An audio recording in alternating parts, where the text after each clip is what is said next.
माँ के आंसू। राधा बहन का इकलौता बेटा अमेरिका में रहता था।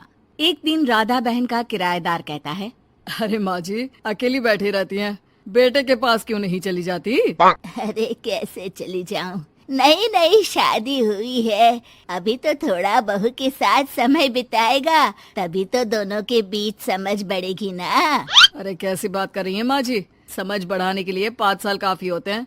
5 साल की शादी को कोई नई शादी नहीं कहता। हाँ वो तो है, आया था पिछले साल उसका फोन, पूछ रहा था कैसी हो, पर अब तो काफी साल हो गए, कोई फोन भी नहीं आता। तभी फोन की बेल बजती है। लो 100 साल की उम्र है, आ गया मेरे मयंक का फोन। अच्छा कैसे पता कि ये फोन उसी का है? अरे कैसे पता नहीं चलेगा, माँ हूँ मैं।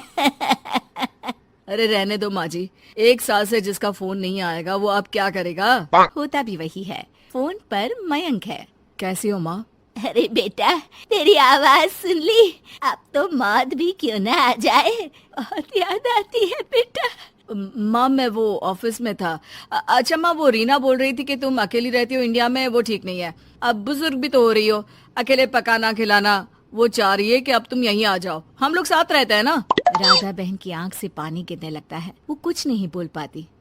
माँ हेलो, सुन रही हो ना माँ? हाँ बेटा तेरे साथ रहूंगी, सुबह शाम तुझे देखूंगी, और क्या जीवन में है तेरे पापा के जाने के बाद। तभी बीच में बेटा माँ को रोक देता है। हाँ हाँ ठीक है माँ, तो मैं आता हूँ अगले हफ्ते तुम्हें लेने के लिए। राधा बहन को तो मानो बुढ़ापे में किसी ने पंख दे दिए हो, उड़ी जा रही थी पूरे मोहल्ले में।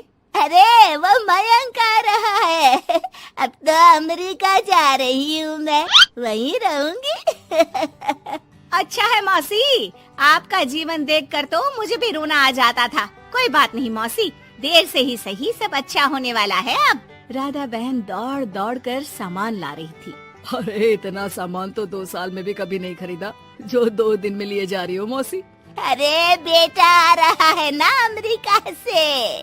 अच्छा, तो पकवान बनाने की तैयारी चल रही है? हाँ बिल्कुल, उसको बेसन के लड्डू बहुत पसंद है।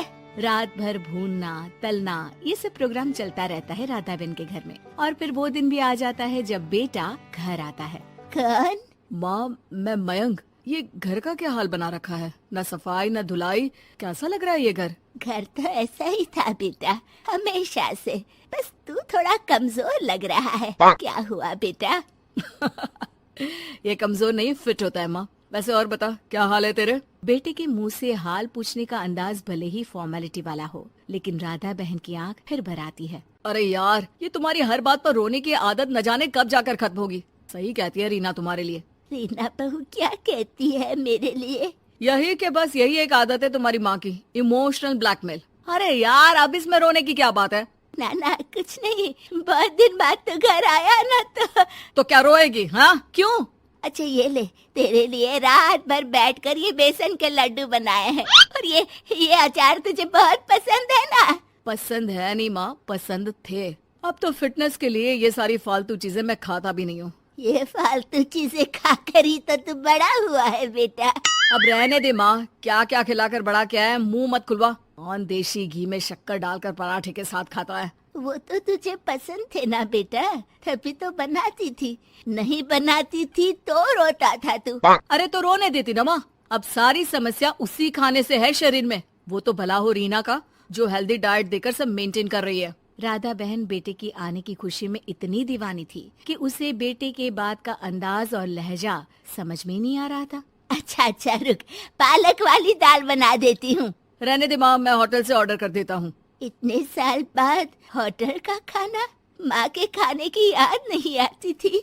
अरे माँ फिर इमोशनल डायलॉग, प्लीज माँ। अच्छा सुन, बहुत कम वक्त है हम लोगों के पास, जल्दी जल्दी सारी पैकिंग कर ले। और हाँ, इस घर को बेचना होगा। कैसी बात कर रहा है? तेरे पापा और मैंने एक एक पाई जोड़कर इस मकान को बनाया था। हाँ पर तू जा रही है ना, फिर कौन मेंटेन करेगा? कैसे क्या होगा माँ, मैं तो अब इंडिया आऊंगा भी नहीं। बेटा तो सो जाता है, लेकिन माँ घर का एक एक कोना घूम घूम कर देखती है। सही बात है, क्यों मोह माया जोड़ रही हूँ मैं इस घर से? आखिर बेटे के साथ रहना ही तो होता है हर माँ बाप को, लेकिन इनकी यादें हर एक कोने खैर, औने पौने दामों में घर को बेच बेटा और माँ एयरपोर्ट के लिए रवाना हो जाते हैं। माँ यहीं बैठ, मैं अभी आया। नहीं नहीं बेटा, मैं साथ रहूंगी, पहली दफा आ रही हूँ ना। अरे माँ, टिकट, बोर्डिंग, सामान, चेक इन, 10 काम है, करके आ रहा हूँ ना। ठीक है, जल्दी आ जाना, यहाँ घबराहट होती रहेगी। बेटा माँ को समझाकर चला जाता है। माँ बैठी रह जाती है लेकिन बेटा आता ही नहीं। एयरपोर्ट के लोग बताते हैं कि इस नाम का लड़का तो कब का अमेरिका की फ्लाइट लेकर उड़ चुका है। माँ किसी तरह अपने बीके हुए मकान में ही आ जाती है। मुझे कुछ दिन रहने दो, पता नहीं क्या हुआ, हो सकता है कोई मजबूरी हो बेटे की। नया मकान मालिक कहता है। अरे माँ जी, कमरा तो मैं आपको दे दूँ, पर भाड़े का क्या? पति की पेंशन भी है भैया। ठीक है, आप आराम से रहिए, लेकिन एक बात बताइए, आप किसी रिश्तेदार के घर क्यों नहीं चली जाती? अरे कैसी बात कर रहे हैं आप, मेरा बेटा कभी भी आ सकता है। अगर मैं उसे यहाँ नहीं मिली तो